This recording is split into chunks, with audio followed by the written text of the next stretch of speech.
உங்களுக்கு தெரியும், என்னை பத்தி தெரியும். என் தம்பிகளுக்கும் என் தங்கைகளும் ஏதாவது இருந்ததுன்னா நான் அன்புமணி சும்மா இருக்க மாட்டேன். உங்களுக்காக என்னைக்குமே நான் உங்க உடனே இருப்பேன். நான் இது ஏதோ சும்மா நான் பேசணும்லாம் இல்லை, உணர்வுபூர்வமா நான் சொல்றேன்.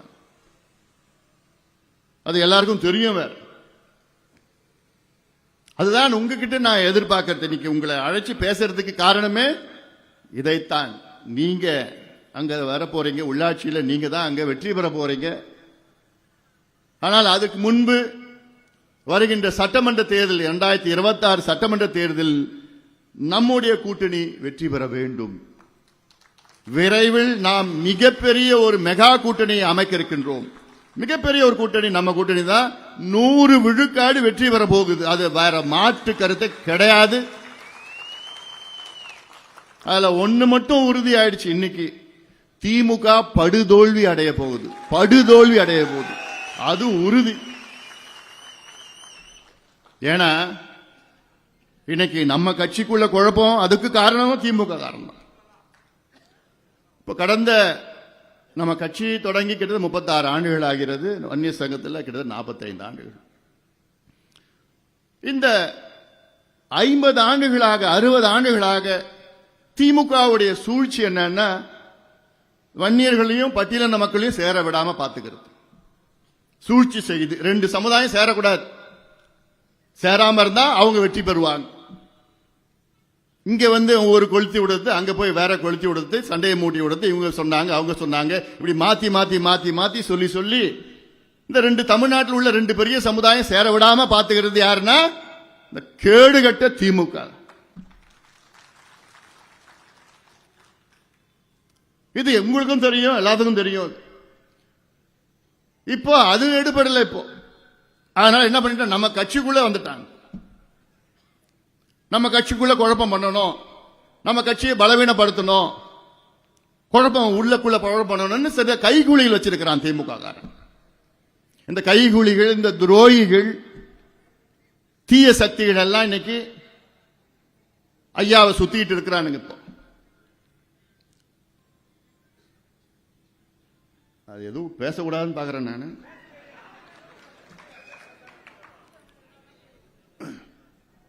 ஏன்னா இப்ப காலையில இருந்து பேசிட்டு இருக்கிறோம். திமுகவுடைய ஊழல்கள், திமுகவுடைய பிரச்சனைகள், திமுகவுடைய மோசமான ஆட்சியை பத்தி நம்ம பேசுறோமா? நமக்குள்ளே அவங்க இப்படி பண்ணிட்டாங்க, அவங்க கோர்ட்டுக்கு போனாங்க, இங்க இப்படி பண்ணிட்டாங்க, குழப்பம் பண்ணிட்டாங்க, அப்படி போய் இப்படி பண்ணிட்டாங்க, இப்படி பண்ணிட்டாங்க, நமக்குள்ளே பேசிட்டு இருக்கிறோம். இதைத்தான் அவன் எதிர்பார்க்கிறான். எதிர்பார்த்து நமக்குள்ள ஒரு குழப்பம் உருவாக்குறதுக்கு தான் அவன் PhD பண்ணிருக்கிறான் திமுக காரன் இதுல. ஏன்னா திமுக களத்துல தைரியம் கிடையாது அவங்களுக்குலாம். நம்மள களத்துல நேரடியாக சந்திக்கிறதுக்கு தைரியம் கிடையாது. கோழை அவங்க. இப்படி சூழ்ச்சி செய்துதான் நமக்குள்ள ஒரு குழப்பம் உருவாக்கி அதுல குளிர் காயணும்னு பார்த்துட்டு இருக்கிறா. அது எடுபட போறது கிடையாது. திமுக படுதோல்வி அடைய போது இந்த தேர்தல் படுதோல்வி அடைய போது. ஏன்னா நம்ம தான் இன்னைக்கு களத்துல இருக்கிறோம், தைரியமா சண்டை போட்டுட்டு இருக்கிறோம், திமுக பத்தி தைரியமா சொல்லிட்டு இருக்கிறோம், இது போன்ற புத்தகங்கள்லாம் தைரியமா போட்டு இருக்கிறோம்.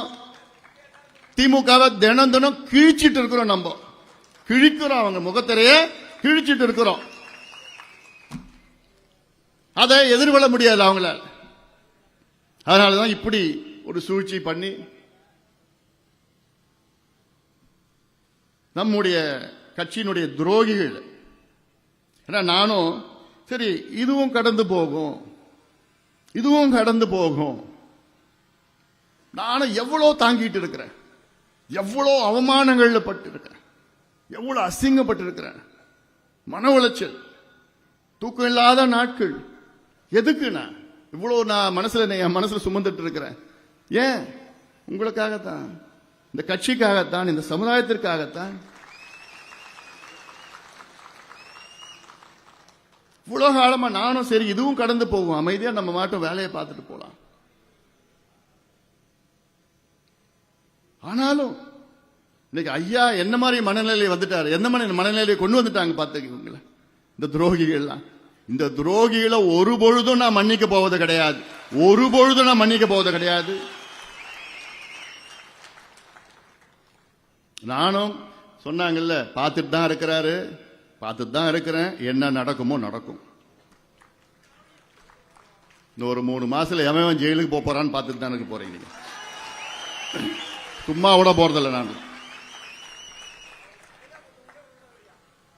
இன்னைக்கு தைலாபுரம் திமுக டேக் ஓவர் பண்ணிடுச்சு. அவ்வளவுதான். அதான் உண்மை நிலவரம். ஐயா கிட்ட போயிட்டு ஐயா கிட்ட போயிட்டு பொய்ய சொல்லி தினமும் பொய்ய சொல்லி ஐயாவுக்கு இன்னைக்கு 87 வயசு ஆகுது.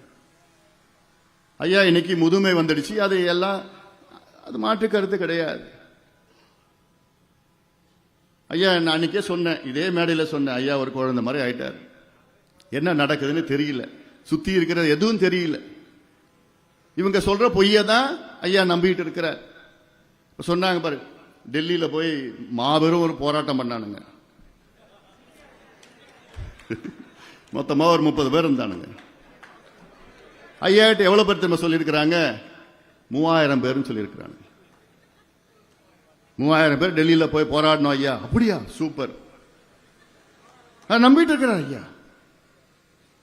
தர்மபுரியில நம்முடைய அந்த 100வது நாள் நிகழ்ச்சி நடந்தது இல்ல, அந்த நிகழ்ச்சியில ஐயா கிட்ட போயிட்டு, ஐயா அங்க கூட்டமே இல்லையா, வெறும் 500 பேர் தான் இருந்தாங்க.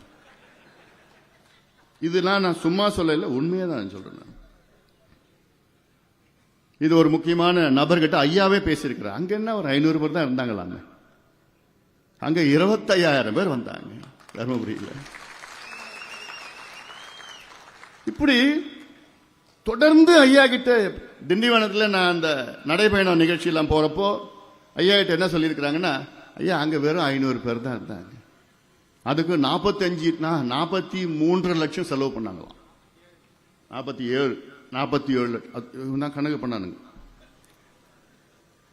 இப்படி அங்க வந்தது 10,000 பேர் வந்தாங்க. அங்க திண்டிவனத்தில் நான் போன எல்லாம் தானா வந்தது 10,000 பேர். அவ்வளோ இளைஞர்கள் வந்தாங்க. இது என் ஃபேஸ்புக்லேயே பார்த்தாலே போதும். என் ஃபேஸ்புக்லயும் ட்விட்டர்லயும் பதிவு பண்ணி தான் இருக்கிறேன். இவ்வளவு கூட்டம் இருக்கு, பதிவு பண்ணி தான் இருக்கிறேன் நான். இப்படி ஒவ்வொன்றும் ஐயா கிட்ட பொய்யே சொல்லி அதை நம்ப வச்சிட்டு இருக்கிறாங்க.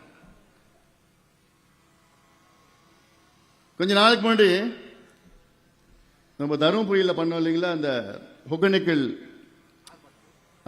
நடைபயணம் நான் தருமபுரியில பண்ணேன் இல்லைங்களா, காவேரி உபரி நீர் திட்டம். எப்ப பண்ணது அது? 3 வருஷம் இருக்கு. 22ல பண்ணேன். அந்த நடைபயணம் பண்ணிட்டு இருந்தோம். நடைபயணத்தில் இந்த 3 நாள் நடைபயணம் தருமபுரியில் நான் போயிருந்தேன். இந்த நடைபயணத்தில் ஐயா கிட்ட போய் யார் சொன்னார் உங்களுக்கு தெரியும், இந்த ஒரு துரோகி ஐயா அந்த கூட்டத்தில் காசு கொடுத்து கூட்டிட்டு வந்தாங்க. அப்பவே ஆரம்பிச்சிட்டார். 25 வருஷமா உங்களெல்லாம் கட்சி தலைவராக்கி அழகு பார்த்து, ஏன் போதாதா அதெல்லாம்? 4 முறை உங்களை எம்எல்ஏ ஆக்கி, 8 முறை எம்எல்ஏ எலெக்ஷனை நிக்க வச்சு, எம்பி எலெக்ஷனை நிக்க வச்சு, ஆனாலும் அதெல்லாம் பத்தல. அவரால் பதவி இல்லாம இருக்க முடியாது. சூழ்ச்சி என்னைக்கு ஆரம்பிச்சாரு? அன்னைக்கு சொன்னாங்கல்ல, என்ன தலைவராக்கி அடுத்த நாளே சூழ்ச்சி. கொஞ்சம் கொஞ்சமா சொல்லி ஐயா உங்க படத்தை சின்னதா போட்டாங்க ஐயா, ஸ்டாம்ப் சைஸ்ல போட்டாங்க ஐயா. அவர் படத்தை இவ்வளவு பெருசா போட்டாங்க ஐயா. உடனே ஐயா என்ன பண்ண, ஒரு சர்க்குலர், ஜிகே மணி படம் தமிழ்நாடு ஃபுல்லா வரணும். இதுதான், இதுக்காக தான் இப்படி ஒரு சூழ்ச்சி பண்ணி அப்பா புள்ள ஒரு உறவை, அப்பா பிள்ளைக்குள்ள இந்த இடைவெளி போட்டு உண்டாக்கி என்னென்ன பண்ணிட்டு இருக்கிறானுங்க இவனுங்கெல்லாம். ஐயோ, இவனுங்கெல்லாம் சாதாரண ஆள் கிடையாது. இவங்கெல்லாம் சமூகத்தில் ஒதுக்கப்படணும். இவங்கெல்லாம் மனிதர்களாக கூட தகுதி இல்லாதவர்கள் இவங்கெல்லாம்.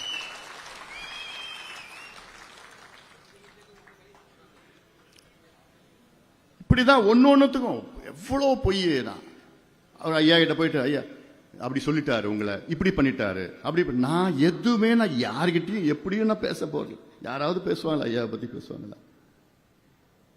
நானும் இதெல்லாம் கடந்து போவோம்னு சொல்லி நானும் பொறுத்துக்கிட்டு இது எல்லாம் மனசுக்குள்ள நான் கொட்டி வச்சுக்கிட்டு அடக்கி அப்படியே வச்சுக்கிட்டு இருக்கிறேன். நான் இப்படிலாம் ஒரு சூழல் வச்சுக்கிட்டு அதுக்கப்புறம் இங்க வழக்கு போட்டாங்க, இந்த கூட்டம் நடத்தக்கூடாது, 100 நாள் நடைபெறும், அது தடை பண்ணணும். எதுவும் நடக்கல, ஒன்றும் நடக்க போறது கிடையாது. அப்புறம் இங்க வழக்கு போட்டாங்க, இங்க நீதிபதி சொல்லிட்டு நீ சிவில் கோர்ட்டுக்கு போன்னு சொல்லிட்டாரு. பாலு சொன்னாரு, எல்லாம் சொன்னாரு. அப்புறம் டெல்லியில போய் ஒரு வழக்கு. அந்த டெல்லி வழக்கு என்ன சொன்னாங்க, டெல்லியில சிவில் கோர்ட்டுக்கு போன்னு சொல்லிட்டாங்க, அவ்வளவுதான். வேற ஒண்ணுமே இல்லை. அந்த தீர்ப்புல இங்க வராத, நீ சிவில் கோர்ட்டுக்கு போன்னு சொல்லிட்டாங்க. உடனே வெளியில வந்து வெற்றி வெற்றி வெற்றி. படுபாவீங்களா, என்னையா வெற்றி உனக்கு, எங்க வெற்றி? இந்த வடிவேல் ஒரு படத்துல அப்படிதான் பண்ணுவான், இந்த காமெடி பீஸ் மாதிரி. வெற்றி வெற்றி வெற்றி. என்ன வெற்றி? உன்னை சிவில் கோர்ட்டுக்கு போக சொன்னாங்க, அவ்வளவுதான். ஐயா கிட்ட போய் ஐயா வெற்றி இப்படி அப்படின்னு, ஐயாவுக்கு தெரியுமே குழந்தை மாதிரி இருக்கிறார் ஐயா. அப்படியா? சூப்பர். உடனே ஒரு அறிக்கை, அறிக்கையில் என்ன இருக்குன்னு அவருக்கும் தெரியாது, ஐயாவுக்கும் தெரியாது. ஒரு பேர்ல ஒன்று வரும், அவர் பேர்ல லெட்டர் ஒன்று வரும். இந்த மாதிரி ஐயா இன்னைக்கு ரொம்ப மனதளவில் பலவீனமாக இருக்கிறார் ஐயா இருக்கிறார். அதை இவங்க பயன்படுத்திக்கிட்டு இவங்களுடைய வேலை திட்டங்கள்லாம் அதை செயல்படுத்திக்கிட்டு, இதுக்கு எல்லாத்துக்கும் காரணம் யாருன்னா திமுக தான் காரணம். திமுக தான் காரணம், 100 விழுக்காடு காரணம். இந்த நிலைக்கு காரணம் திமுக, திமுகவுடைய கைகூலிகள். இவங்க ஊர்ல ஒருத்தர் இருக்கிறான், சாக்கடை ஒருத்தர் இருக்கிறான்.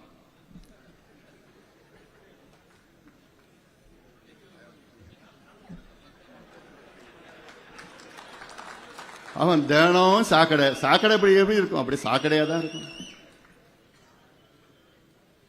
எல்லாம் எவ்வளவு வாங்கியிருக்கிறான், எப்படி வாங்கியிருக்கான், யார்கிட்ட வாங்கியிருக்கான் எல்லாம் தெரியுது. இருக்குது இருக்கு, உங்களுக்கு எல்லாம் இருக்குது. சும்மா இவங்களுக்கு என்ன ஒன்னே ஒன்று, நம்ம அருள் சொன்னது மாதிரி, பசுமை தான் அருள் சொன்னது மாதிரி, என்ன இவங்களுக்கு என்ன என்னன்னா மீடியா வச்சுட்டு இருக்காங்க. அந்த மீடியாவில் திமுக மீடியான்னு கொஞ்சம் இருக்கு.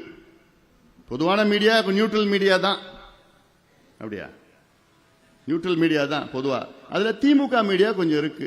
அந்த திமுக மீடியா மூலமாக இவங்க தினம் அந்த வாந்தி எடுக்கிறது. அப்படியே மீடியா முன்னாடி போய் பொய்ய சொல்லி சொல்லி சொல்லி அதுபடி போய், அது நீங்க என் தம்பிகளோ என் தங்கைகளோ நிர்வாகிகள் யாரும் நம்பாதீங்க, அந்த கன்றாவிலாம் நம்பாதீங்க.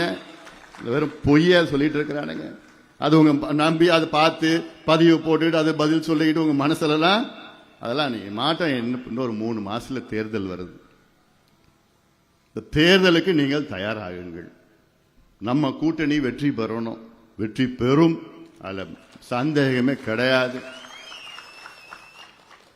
கட்சி நம்ம கிட்ட தான் இருக்கு, இன்னும் இருக்கும். சின்னம் நம்ம கிட்ட தான் இருக்கு, அதுக்கு பிறகும் இருக்கு.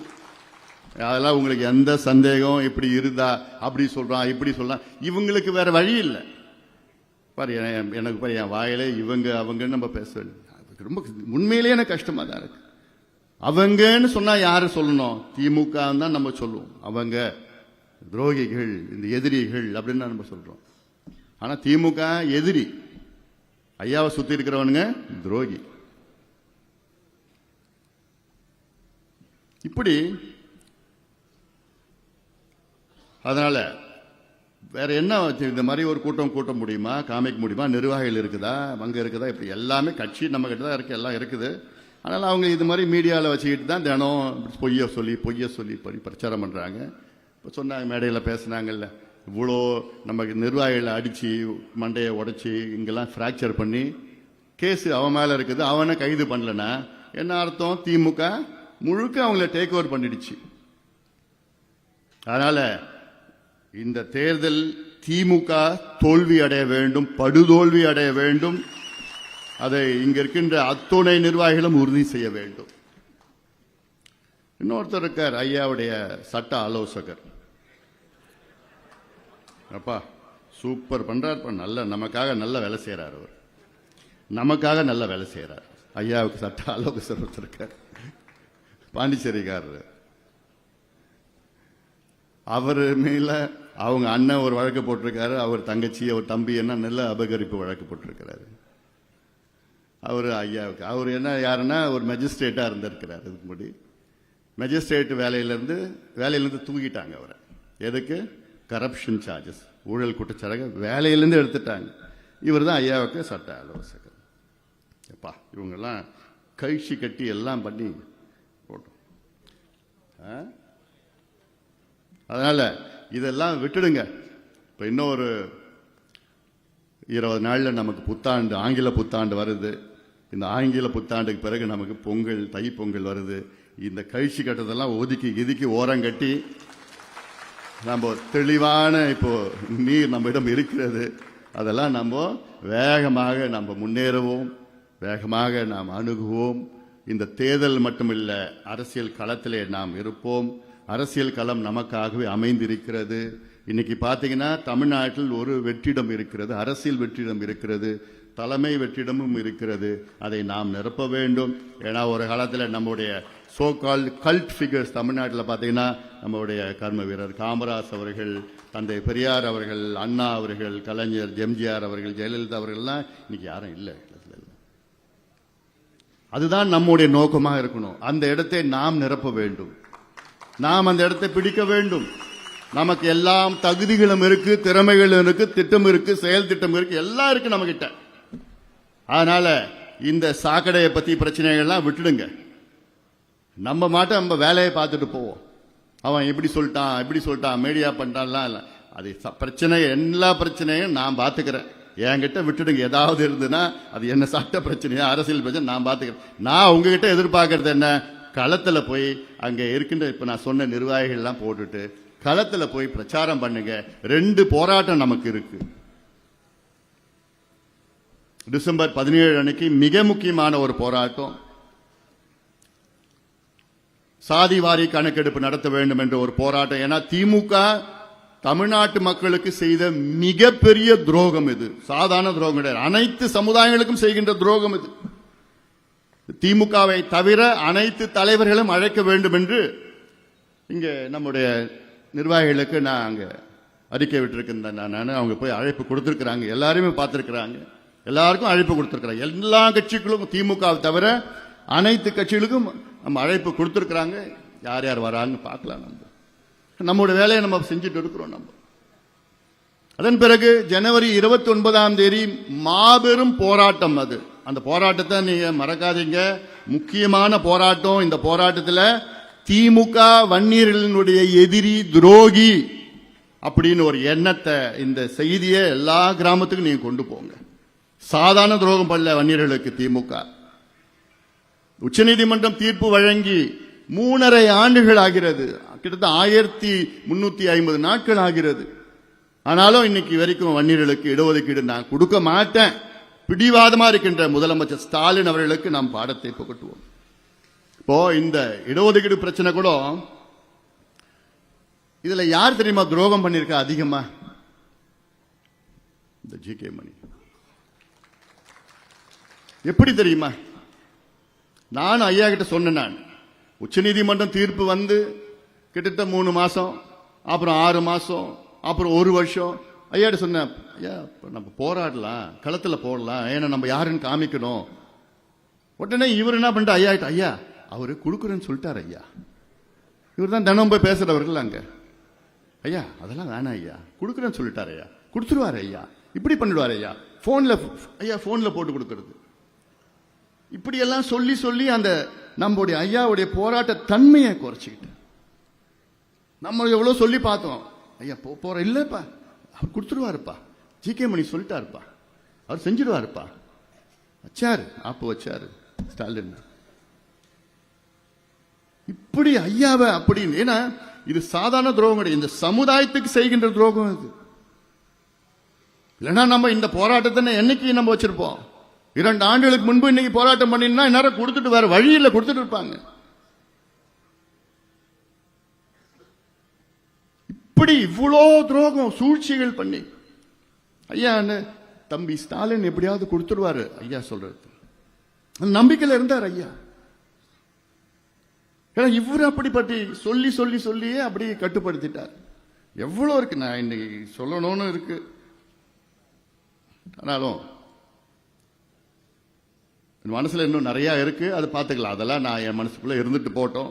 உங்ககிட்ட நான் மறுபடியும் சொல்றேன், உங்ககிட்ட நான் அங்க இருக்கின்ற ஒன்றிய நிர்வாகிகள், ஒன்றிய செயலாளர், பேரூர் நகரம், மாநகரத்துடைய நிர்வாகிகளுக்கு உங்ககிட்ட நான் எதிர்பார்க்கறது என்ன, உங்க ஒன்றியத்தில் எல்லா கிராமத்துக்கும் போங்க, நகரத்தில் உள்ள அத்தனை வார்டுகளுக்கும் போங்க, பாருங்க, சந்திங்க, பேசுங்க. உங்களை அவங்களுக்கு தெரியணும், உங்களை அவங்களுக்கு தெரியும். நீங்க மாவட்ட செயலாளர் பத்தி கவலைப்படாதீங்க. என்னப்பா, சரியா? இங்க இருக்கிற ஒன்றிய நிர்வாகிகள் நீங்க மாவட்ட செயலாளர் பத்தி கவலையே படாதீங்க. ஏன்னா நான் சொல்லிட்டேன், நீங்க தான் ஹீரோ. மாவட்ட செயலாளர் தான் வெறும் டைரக்டர். ஏன்னா சில மாவட்ட செயலாளர், என்ன கேட்காம நீ போகக்கூடாது, எனக்கு சொல்லாம நீ அங்க பண்ணக்கூடாது, அதெல்லாம் நீங்க பண்ணாதீங்க. நீங்க மட்டும் பண்ணுங்க, நான் பாத்துக்கிறேன். சரியா? என்னப்பா, சரியா? தலையை நல்லா தான் ஆட்டேன்.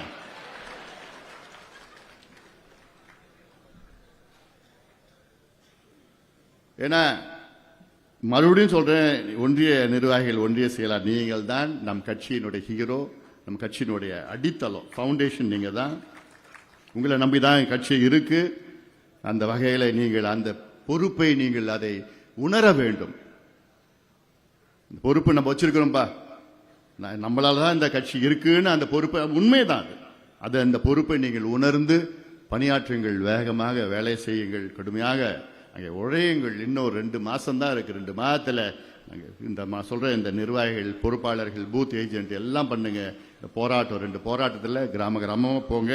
நிச்சயமாக ஒரு மாற்றத்தை நீங்க உங்கள் மூலமாக நம் கட்சிக்கு, நம் இயக்கத்திற்கும், நம் அமைப்புக்கும் வர வேண்டும். அதை நீங்கள் நிச்சயமாக செய்வீர்கள் என்று நான் நம்புகின்றேன். அந்த வகையிலே உங்களை இன்று சந்திப்பதில் எனக்கு மிக்க மிக்க மகிழ்ச்சி. இந்த மகிழ்ச்சியான தருணத்திலே உங்களுக்கு என்னுடைய வாழ்த்துக்கள், பாராட்டுக்களை, புத்தாண்டு வாழ்த்துக்களும் சொல்றேன் நான். அதுக்கப்புறம் பொங்கல் வாழ்த்துக்கள்லாம் இருக்கு. ஆனாலும் அதுக்கு முன்பு இன்னொரு கூட்டம் நம்ம நடத்துவோம். இது பொதுக்குழு கிடையாது, இது ஒன்றிய நிர்வாகிகளுடைய கூட்டம். அதில் நடத்த போறோம். அந்த வகையில் நீங்கள் எல்லோரும் கடுமையாக பணியாற்ற வேண்டும். மீண்டும் நான் சொல்கின்றேன், மற்ற இந்த சிக்கல்களுக்கெல்லாம் சிக்கலே கிடையாது, சிக்கல்னு எதுவுமே கிடையாது, அதெல்லாம் ஒண்ணுமே இல்லை. அதில் சும்மா போய் அங்கே சிவில் கோர்ட்டுக்கு போகணும்னு சொல்லிட்டு, சிவில் கோர்ட்டில் 5 வருஷம் 6 வருஷம் 7 வருஷம் கேஸ் நடக்கும். நம்ம சைடில் எல்லாமே வச்சிருக்கிறோம், தெளிவாக இருக்குது. சட்டத்திற்கு உட்பட்ட, நம்ம கட்சி விதிகளுக்கு உட்பட்ட அத்துணையும் நம்மிடம் இருக்கிறது. அதனால யாருக்கும் எந்த குழப்பம் வேண்டாம், எந்த தெளிவான. இன்னும் சொல்ல போனா அவங்க தான் தப்பு பண்ணியிருக்கிறாங்க, அவங்க தான் மாத்தி பண்ணியிருக்கிறாங்க, அவங்க தான் கூட்டம் நடத்த என்னென்னமோ பண்ணியிருக்கிறாங்க. அதை இங்க சொல்ல போறது இல்லை, எல்லாம் வச்சிருக்கிறோம். நம்ம தமிழரசன் அளவுக்கு தெரியும், பாலுவுக்கு தெரியும். அந்த வகையில் நீங்கள் எல்லாம் தெளிவாக இருங்கள், களத்திலே இறங்குங்கள். நாம் வெற்றி பெறுகிறோம். இந்த கொடுங்கோல் ஆட்சி, இந்த மக்கள் விரோத ஆட்சி, பெண்களுக்கு எதிரான ஆட்சி, ஊழல் ஆட்சி, திமுக ஆட்சியை வீட்டுக்கு அனுப்பும் நேரம், காலம் வந்துவிட்டது. அதற்கு உங்களுடைய அத்துணை உழைப்பும் அதில் நீங்கள் கவனம் செலுத்த வேண்டும். காரணம், நான் மீண்டும் மீண்டும் சொல்றேன், நம்ம கட்சிக்குள்ள இருக்கிற குழப்பத்துக்கு காரணம் யாரு? இந்த திமுக.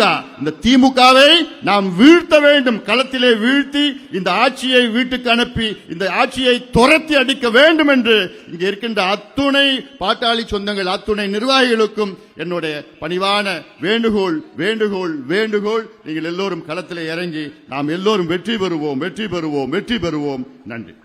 உன்னுடைய பேர் சுத்தமான பள்ளி பையன்.